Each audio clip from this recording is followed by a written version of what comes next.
নমস্কার বন্ধুরা, শ্বশুর বৌমা রান্নাঘর অ্যান্ড ব্লগ চ্যানেলে সকলকে স্বাগত।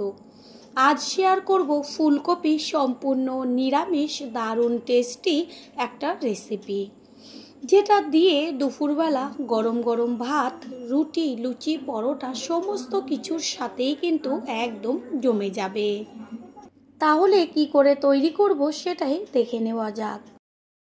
প্রথমেই এইখানে একটা ফুলকপি নিয়েছি। এবার ফুলকপিটা থেকে আগে ডাঁটিটাকে কেটে বাদ দিয়ে দেব। আর যে ডাঁটিটাকে একটু সাবধান করে কাটবো, কারণ এটা দিয়ে আমি রেসিপি তৈরি করব। ঘরে থাকা সামান্য কিছু মশলা ব্যবহার করে যে এত টেস্টি রেসিপি তৈরি হয়, যেটা নাকি একদিনের জন্য হলেও রান্না করে খেয়ে দেখবেন, তারপরে সে কমেন্ট করে জানিয়ে যাবেন। ফুলকপির থেকে পিসগুলো কেটে নেওয়া হয়ে গেল। এবার জলের মধ্যে 2 থেকে 3 বার ধুয়ে নেব। এখানে নিয়েছি মাঝারি সাইজের 3টে আলু। আলুর খোসাগুলো ছাড়িয়ে তারপরে বেশ চৌকো চৌকো করে একটা আলুর থেকে 6 পিস করে কেটে নেব। আলুটাকে খোসা ছাড়িয়ে নেওয়া হয়ে গেল। এবার একটা আলুকে 6 পিস করে নেব। তারপর জল দিয়ে ধুয়ে দেব। গ্যাসের ওভেনে কড়াই বসিয়ে তাতে দিয়ে দিয়েছি জল, আর জলের মধ্যে দিয়ে দিচ্ছি ছোট চামচের 1/2 চা চামচ হলুদ। যখন জলটা হালকা ফুটতে শুরু করবে তখন ফুলকপিগুলোকে দিয়ে দেব। ফুলকপি যদি হলুদ জলে সামান্য একটু ভাপিয়ে নেওয়া হয়, তাহলে কিন্তু ফুলকপি ভাজার সময় একদম সামান্য তেলেই খুব সুন্দরভাবে লাল লাল করে ফুলকপি ভাজা হয়ে যাবে। আর তেলের মধ্যে যদি ডাইরেক্ট ফুলকপি দেওয়া হয়, তাহলে কিন্তু অনেকটা পরিমাণ তেল লাগে ফুলকপি ভাজতে। আর একটা হচ্ছে, কপির মধ্যে ছোট ছোট সাদা সাদা কিন্তু পোকা থাকে, অনেক সময় সেটা আমরা লক্ষ্য করি না। যদি এরকম একটু ভাপিয়ে নেওয়া হয়, তাহলে কিন্তু পোকাটাও বাইরে বেরিয়ে আসে। অবশ্যই কিন্তু সব সময়ের জন্য ফুলকপিটা রান্নার আগে একটু ভাপিয়ে নেবেন। আমি প্রত্যেকটা রেসিপিতে চেষ্টা করি সামান্য তেল ব্যবহার করে কি করে টেস্টি রেসিপি তৈরি করা যায়। একটা ছোট বাটির মধ্যে দিয়েছি জল, আর তার মধ্যে দিয়ে দিচ্ছি 1 চা চামচ ধনের গুঁড়ো, 1 চা চামচ জিরের গুঁড়ো, এটা কিন্তু সব ছোট চামচের, 1/2 চা চামচ কাশ্মীরি লঙ্কার গুঁড়ো কালারের জন্য, আর 1 চা চামচ হলুদ গুঁড়ো। চামচের সাহায্যে সমস্ত জল দিয়ে গুলে নেব। এইভাবে যদি জলে মশলাটা আগে থেকে গুলে রাখা হয়, টেস্টি হয়। গ্যাসের ওভেনে কড়াই বসিয়ে কড়াইটাকে ভালো করে গরম করে নিয়ে দিয়ে দিচ্ছি এইখানে 2 চা চামচ সর্ষের তেল।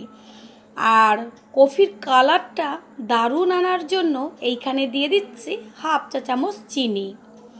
তেলের সাথে চিনিটা একটু মিশিয়ে নিয়ে যখন সামান্য একটু ক্যারামেল হতে শুরু করবে, তখনই এর মধ্যে দিয়ে দেব ভাপিয়ে নেওয়া ফুলকপি। ফুলকপিকে লাল লাল করে ভেজে নেব। আর দেখাই গেল যে সামান্য তেল ব্যবহার করেছি। এই যে ভাপিয়ে নেওয়ার কারণে কিন্তু এই তেলটুকুও আরও থেকে যাবে ফুলকপিটা ভালো মতন ভাজার পরে। দিয়ে দিচ্ছি এর মধ্যে লবণ। লবণটা দিয়ে মিশিয়ে নিয়ে গ্যাসের ফ্লেম মিডিয়াম টু লো করে কপিটাকে ভেজে নেব। ফুলকপির ভাজাটা কমপ্লিট হয়ে গেছে, আর কত সুন্দর একটা কালার এসছে। এবার ফুলকপিটাকে তুলে নিয়ে ওই যে বেঁচে রয়েছে তেল, ওই তেলের মধ্যেই আমি যে ডুমু করে কেটে রেখেছি আলুগুলো, সেই আলুগুলোকে ভেজে নেব। আলুর মধ্যে দেব 1/2 চা চামচ লবণ, আর কালারের জন্য হলুদ গুঁড়ো 1/2 চা চামচ।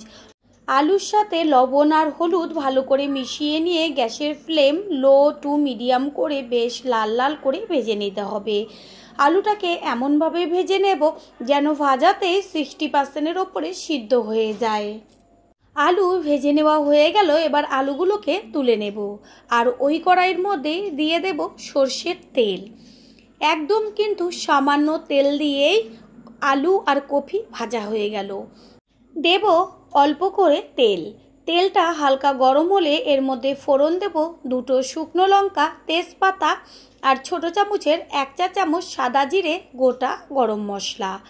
গ্যাসের ফ্লেম লোতে রেখে ফোড়নটাকে খুব ভালো করে ভেজে নেব। আর যখন সুন্দর গন্ধ বেরোবে, তখন এর মধ্যে দেব 1.5 চা চামচ আদার পেস্ট, আর ঝালের জন্য চিড়ে নেওয়া কাঁচা লঙ্কা। তেলের মধ্যে এইভাবে আদা আর কাঁচা লঙ্কা ভাজা হলে পরে দারুণ কিন্তু একটা গন্ধ আসে। তেলের থেকে আদা আর কাঁচা লঙ্কা ভাজার সুন্দর একটা গন্ধ বেরোচ্ছে। এই পর্যায়ে এর মধ্যে দিয়ে দেওয়া হলো যে মশলাটা জলে গুলে রেখেছিলাম সেই মশলা। গ্যাসের ফ্লেম হাই টু মিডিয়াম করে দিয়ে মশলাটাকে ভালো করে কষিয়ে নেব। এর মধ্যে দেব পরিমাণ অনুযায়ী লবণ। মশলাটা কষানো হতে থাক, অন্যদিকে আমি একটা ছোট বাটির মধ্যে নিয়েছি 4 চা চামচ পরিমাণ টক দই। টক দইটা ভালো করে চামচ দিয়ে ফেটিয়ে নেব। মশলার থেকে তেল ছাড়তে শুরু করেছে আর সুন্দর একটা গন্ধ বেরিয়েছে। এই সময় দিয়ে দেওয়া হলো যে ভেজে রেখেছিলাম আলু আর ফুলকপি, সেগুলোকে দিয়ে তারপর গ্যাসের ফ্লেম কিন্তু লোতে রেখেই খুন্তি দিয়ে ভালো করে মশলার সাথে কফি আর আলুটাকে নেড়েচেড়ে মিশিয়ে নিতে হবে। যেহেতু একটু জলে ভাপিয়ে নিয়েছিলাম সেই কারণে কিন্তু কফির কালার একদমই নষ্ট হয়নি। কত সুন্দর কফির থেকে কালারটা বেরিয়েছে দেখাই যাচ্ছে। কফি আর আলু একটু কষিয়ে নেওয়ার পরে তারপরে এর মধ্যে দিয়ে দিচ্ছি যে ফেটিয়ে রেখেছিলাম টক দই, সেই দইটাকেও ভালো করে মিশিয়ে নেব। গ্যাসের ফ্লেম কিন্তু একদম লোতে রাখতে হবে। পুরনো বন্ধুদের সব সময় আমাদের পাশে এইভাবে ভালোবেসে সাপোর্ট করার জন্য অনেক অনেক ভালোবাসা। দই দেওয়ার পর কিন্তু সুন্দরভাবে মশলার থেকে আবারও হালকা একটু জল ছাড়তে শুরু করেছে। গ্যাসের ফ্লেম লোতে রেখেই আর একটু কষিয়ে নেব। আর এর মধ্যে দিয়ে দিচ্ছি ইয়েলো বেল পেপার। এখানে এই যে বেল পেপারটা ব্যবহার করা হলো এত টেস্টি হবে, নিরামিষ হওয়া সত্ত্বেও কেউ কিন্তু বুঝতেই পারবে না যে এটা নিরামিষ তৈরি করা হয়েছে। ফুলকপি ও আলু খুব ভালো মতন মশলার সাথে কষিয়ে নেওয়া হয়ে গেল। সুন্দরভাবে কিন্তু হালকা একটা তেল ছাড়তেও শুরু করেছে। এই পর্যায়ে দিয়ে দেব উষ্ণ গরম জল। যেই পাত্রে কফি আর আলু ভাজার সময় তুলে রেখেছিলাম তাতে যে তেলটুকু লাগাচ্ছিল সেটাকে গরম জল দেওয়ার পরে সেই জলটাকে ধুয়ে এর মধ্যে দিয়ে দেওয়া হলো। গ্যাসের ফ্লেম এই পর্যায়ে হাই করে দেব। যারা প্রথম আমাদের চ্যানেল ভিজিট করছেন তাদের আন্তরিক শুভেচ্ছা ও ভালোবাসা।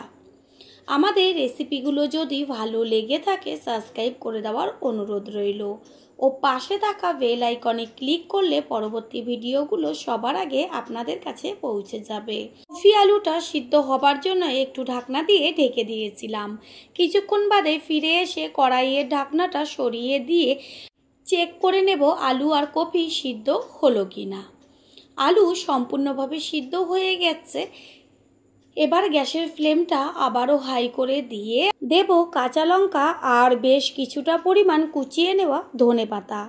এই সময় যদি ধনেপাতাটা ব্যবহার করা হয় তাহলে ঝোলের থেকে কিন্তু খুব সুন্দর গন্ধ আসে।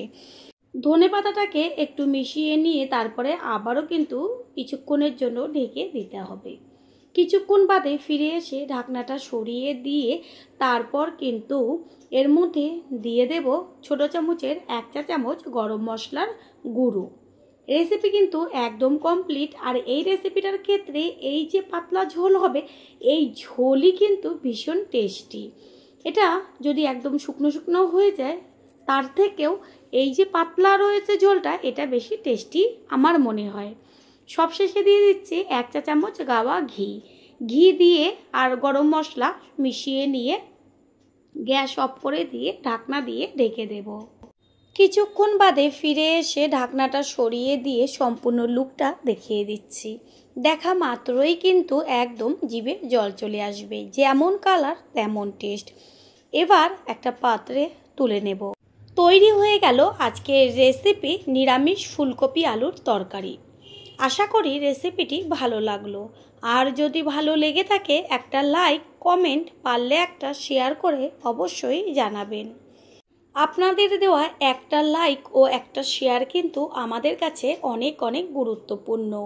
তাই প্লিজ কেউ লাইক ও শেয়ার করতে একদমই ভুলবেন না। All friend, thanks for watching my video. আপনারা সকলে ভালো থাকবেন, সুস্থ থাকবেন। আবারও দেখা হবে অন্য কোনো রেসিপির এপিসোডে।